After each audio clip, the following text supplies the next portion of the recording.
Good morning, students. Welcome to your class of economics. Today we are going to study about the slope of budget line. We are in the continuation of chapter 4 of consumer equilibrium indifference curve analysis. अभी तक हम इस chapter में indifference curve के बारे में काफ़ी चीज़ें पढ़ चुके हैं. हमने अपनी लास्ट क्लास में बजट लाइन के बारे में भी डिस्कस किया था. आज हम पढ़ने जा रहे हैं स्लोप ऑफ बजट लाइन. तो स्लोप ऑफ बजट लाइन जो होता है, मैंने आपको पहले भी एक बार बताया था कि जब भी हम किसी भी कर्व का स्लोप फाइंड आउट करते हैं, किसी लाइन का स्लोप फाइंड आउट करते हैं, तो बेसिकली हम ये जानना चाहते हैं कि एक पॉइंट से दूसरे पॉइंट तक हम कैसे आए. तो अगर हम बजट लाइन पे देखें, there are 2 points A and C. So how will we find out the slope is that by knowing that how did we come from point A to point C. तो A to C में आने के लिए आपने देखा कि there has been some change in y and there has been some change in x, due to which we have reached at point A from we have reached to point C from point A. ठीक है. तो अगर आप इसे ध्यान से देखें तो फिगर में there the change in y is of 10 units. ठीक है, 30 से 20 पे आ गए. And change in x is of 5 units from 15 to 20. So the slope of the budget line is change in y due to change in x, which is 10/5, which gives you 2. तो हमारा slope जो है budget line का that is 2 in this case. Okay, और इसको calculate करते हैं हम from change in y due to change in x. अब इसका एक्सप्लेनेशन अगर हम समझें तो it shows that to obtain the 1 more unit of good x, the consumer must sacrifice the 2 unit of good y. ठीक है, मतलब x कमोडिटी का एक एक्स्ट्रा यूनिट लेने के लिए y कमोडिटी के 2 यूनिट्स को सैक्रिफाइस करना पड़ेगा. मतलब टोटल हमने अगर 5 यूनिट्स ऑफ x कंज्यूम करे हैं तो हमें 10 यूनिट्स ऑफ y को सैक्रिफाइस करना पड़ेगा. तो the price of good x is expressed in terms of the sacrifice of good y for obtaining the every additional unit of good x. तो change in y upon change in x, it completely depends on the price of x upon price of y. Okay, which shows us the sacrifice that has been made for good y in context of good x. ठीक है, for obtaining one more unit of good x. Now it must be noted जो slope of price line होता है it is always constant, क्योंकि हमारा जो price line है it is a straight line. जो भी हमारी budget line होती है वो straight line होती है, और straight line का जो slope होता है वो हमेशा constant होता है. मतलब अगर आप कोई भी पॉइंट कैलकुलेट करो, सपोज ये ए और सी है, अगर मैं इस पर एक पॉइंट डी बना दूं और मैं ये देखूं कि ए से डी पर हम कैसे पहुँचे. ठीक है, अगर हम डी जो है ए के ऊपर कहीं प्लांट कर दे and we want to know that how do we went on that point, तो उसमें भी अगर हम स्लोप कैलकुलेट करेंगे change in y due to change in x, then also it will result as 2. ठीक है, तो हमारा जो स्लोप होता है वो कांस्टेंट होता है जब भी हमारी लाइन स्ट्रेट होती है, क्योंकि prices of good and X are good X and Y are taken as given in the market. मतलब हमने जो है प्राइजेस को चेंज नहीं किया, प्राइस लाइन जो है वो स्ट्रेट लाइन है, क्योंकि जो मार्केट में गिवन है हम उसी प्राइस के अकॉर्डिंग जो है अपना स्लोप कैलकुलेट कर रहे हैं. Now next is budget line slopes downward. हमारा जो बजट लाइन है it will always slope downward, क्योंकि given income, consumer income and prices of good, the consumer can buy more of good x only when he buy less of good y. ठीक है, अगर हमारी income हमें given है और prizes हमें given है गुड एक्स और वाई के, और अगर हम किसी एक की कंजम्पशन को बढ़ा रहे हैं, अगर हम गुड एक्स की कंजम्पशन को बढ़ा रहे हैं, तो वो तभी पॉसिबल हो सकता है अगर हम गुड वाई की कंजम्पशन को कम कर दें. ठीक है, next is changes in budget set. अब बजट सेट जो है जो हम बनाते हैं उसमें चेंजेस कैसे आ सकते हैं. There are 2 types of changes. एक तो है कि हमारी पूरी की पूरी बजट लाइन ही शिफ्ट हो गई, और एक है रोटेशन ऑफ बजट लाइन. इसको हम फर्दर समझते हैं. Now shift in budget line क्या होता है. When your budget line shift forward when income of the consumer increases, prices are assume to be constant. अगर हमारे प्राइजेस कांस्टेंट हैं, मतलब जितने प्राइजेस पहले थे उतने ही प्राइजेस अभी भी चल रहे हैं, बट हमारी इनकम अचानक से बढ़ गई है, तो हमारा बजट लाइन जो है it will shift towards right. ठीक है, और सिमिलरली अगर हमारे प्राइजेस सेम है और हमारी इनकम कम हो गई है, तो हमारा बजट लाइन जो है it will shift towards left, जिसे बैकवर्ड शिफ्ट भी कहते हैं. ठीक है, तो they have explained you this shift in budget line through a table. हमारा एग्जिस्टिंग बजट सेट है जब हमारी इनकम 60 है, price of good 1 is 2 and price of good 2 is ₹1 per unit. तो उसके अकॉर्डिंग जब हमने अपना प्राइस लाइन या बजट लाइन बनाया तो हमारा गुड 1 अगर हम 0 खरीद रहे हैं तो गुड 2 हमारे 60 यूनिट्स हैं। गुड 1 में अगर हमने ₹10 इन्वेस्ट किया, हमने मतलब तो गुड 2 जो है हमने 40 करिए गुड। तो इसी तरीके से इन्होंने इस पूरे बजट सेट को एक्सप्लेन किया हुआ है। अब अगर हमारी इनकम जो है अचानक से बढ़ जाती है तो ये जो ए बी जो है it is our existing budget line, ठीक है। Now when our income has increase तो हमारा budget line will shift towards left. तो ए बी से हमारा बजट लाइन जो है सॉरी राइट में शिफ्ट हो जाएगा, दैट इज़ सी डी।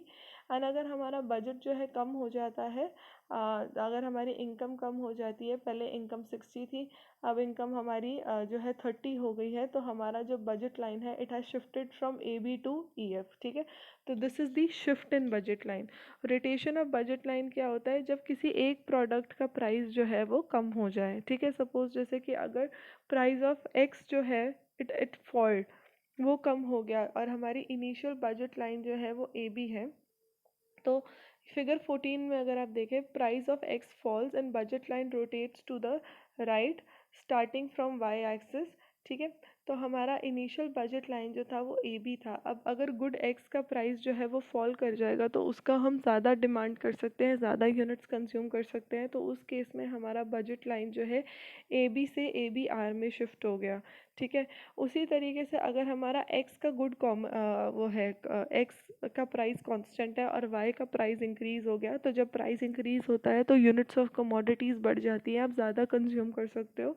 तो वाई हमारा पहले बजट लाइन ए बी था इन फिगर 15, और जैसे ही वाई का प्राइस बढ़ा तो हमारा जो बजट लाइन है वो ए बी से ए आर बी हो गया। मतलब अब हमारा जो वाई पहले हम ए तक कंज्यूम कर रहे थे, अब हम ए आर तक वाई परचेज कर सकते हैं। तो this is the rotation of budget line जब price of any good falls. But अगर price of any good rises तब क्या होगा, तो सपोज़ हमारा गुड एक्स का प्राइस पहले बी था, ठीक है। अब उसका प्राइस जो है बढ़ गया, तो हम पहले ए बी तक कंज्यूम कर रहे थे, बट अगर अब एक्स का प्राइस बढ़ जाएगा तो हम यूनिट ऑफ कमोडिटी कम कर देंगे एक्स की, तो वो ए बी से ए बी एल पे आ जाएगा। उसी तरीके से वाई का अगर प्राइस बढ़ जाता है तो इनिशियली हम ए बी कंज्यूम कर रहे हैं, तो अगर वाई का प्राइस बढ़ गया तो हम वाई की कमोडिटीज़ को कम कर देंगे, यूनिट्स को कम कर देंगे। तो अब हमारा जो बजट लाइन है, जो प्राइस लाइन है, it has shifted from A to A L, तो हमारा न्यू बजट लाइन हो गया A L B. So this is known as rotation of budget line. Okay, now coming to the main topic that is consumer equilibrium. अब consumer equilibrium होता है वो situation जहाँ consumer की सेटिस्फैक्शन जो है मैक्सिमाइज होती है, ठीक है। तो it refers to the optimum choice of the consumer. Choice मतलब कि वो दो कमोडिटीज़ को, क्योंकि हम इंडिफरेंस कर्व के कॉन्टेक्स्ट में कंज्यूमर इक्विलिब्रियम समझ रहे हैं, तो यहाँ पे हमें ये देखना पड़ेगा कि कंज्यूमर ने ऑप्टिमम चॉइस रखा है between the combination of two goods की उसकी सेटिस्फैक्शन जो है वो मैक्सिमम है। तो in terms of indifference curve analysis the consumer will reach his optimum choice when the two conditions would be satisfied. और वो टू कंडीशंस क्या है, सबसे पहला condition M R S X Y, जिसको हम स्लोप ऑफ इंडिफरेंस कर्व कहते हैं, marginal rate of substitution X Y, जो हमने स्टार्टिंग में पढ़ा था, that is equal to P x upon P Y, जो कि अभी हमने कवर किया है the slope of budget line. मतलब इंडिफरेंस कर्व का स्लोप और बजट लाइन का स्लोप जहाँ इक्वल हो जाएगा, that will be the state of equilibrium, and price line will be and indifference curve and price line will be tangent to each other, ठीक है। ये भी आपको मैं नेक्स्ट फिगर में समझाती हूँ। And I C is convex to the origin at the point of equilibrium, ठीक है। तो ये दो कंडीशंस जहाँ मीट कर जाएंगी वहाँ पे it would be assured that consumer is in equilibrium, ठीक है। तो as per the diagrammatic illustration which is given on the next page, हम ये assumption मान के चल रहे हैं that consumer is spending his given income of ₹60 for good X and good Y, ठीक है। प्राइस जो है वो P X and P Y है, ये भी हमें गिवन है। तो अब हम जब डायग्राम बनाएंगे तो e would be the point, equilibrium is the point of equilibrium, और वो कहाँ पे होगा, जहाँ पे m R S x is equal to P x upon P Y and I C is the convex to the origin. तो in the state of equilibrium the consumer is buying ये अब स्टेट ऑफ इक्विलिब्रियम है। देखिए ये हमारा budget line है, p q is our budget line and I सी हमारा indifference curve है। जहाँ पर ये दोनों जो है मीट कर रहे हैं, जहाँ पे इनका स्लोप मीट कर रहा है, that is the point of equilibrium, means M R S x is equal to P X P Y. And जहाँ पर मीटिंग हो रहा है वहाँ पर कॉन्वेक्स टू ओरिजिन है। हमारा इंडिफरेंस कर्व का जो कॉन्वेक्सिटी है वो वहीं पे जो है स्टैब्लिश हुआ। तो ये दो जो अजम्पशन या ये जो दो कंडीशंस थी वो यहाँ पर कंप्लीट हो गई। ठीक है, now at the given set हमें ये बोला गया है दैट जब कंज्यूमर इक्विलिब्रियम में है तो he is buying 15 units of good X and 30 units of good Y. 15 units of good X वो परचेज कर रहा है and 30 units of good Y वो परचेज कर रहा है when he is in the state of equilibrium. You can see in the diagram जहाँ पर इंडिफरेंस कर्व और बजट लाइन मीट कर रहा है, वहाँ पे 15 units of good X and Y के 30 यूनिट्स हैं। ठीक है, तो इट मीन्स कि इतना अगर वो कंज्यूम करेगा, 60 रुपीज़ जो उसकी गिवन इनकम है उसके बेसिस पे अगर वो 15 यूनिट्स ऑफ गुड एक्स और 30 यूनिट्स ऑफ गुड वाई खरीदता है तो वो जो है हाईली इक्विलिब्रियम में रहेगा, हाईली सेटिस्फाइड रहेगा। ठीक है, तो यहाँ पर इन्होंने फर्दर इसको एक्सप्लेन किया है। So I would request you all to please read about this observation. ठीक है, इट इज़ वेरी सिंपल, इन्होंने बस डायग्राम को अच्छे से एक्सप्लेन कर दिया है।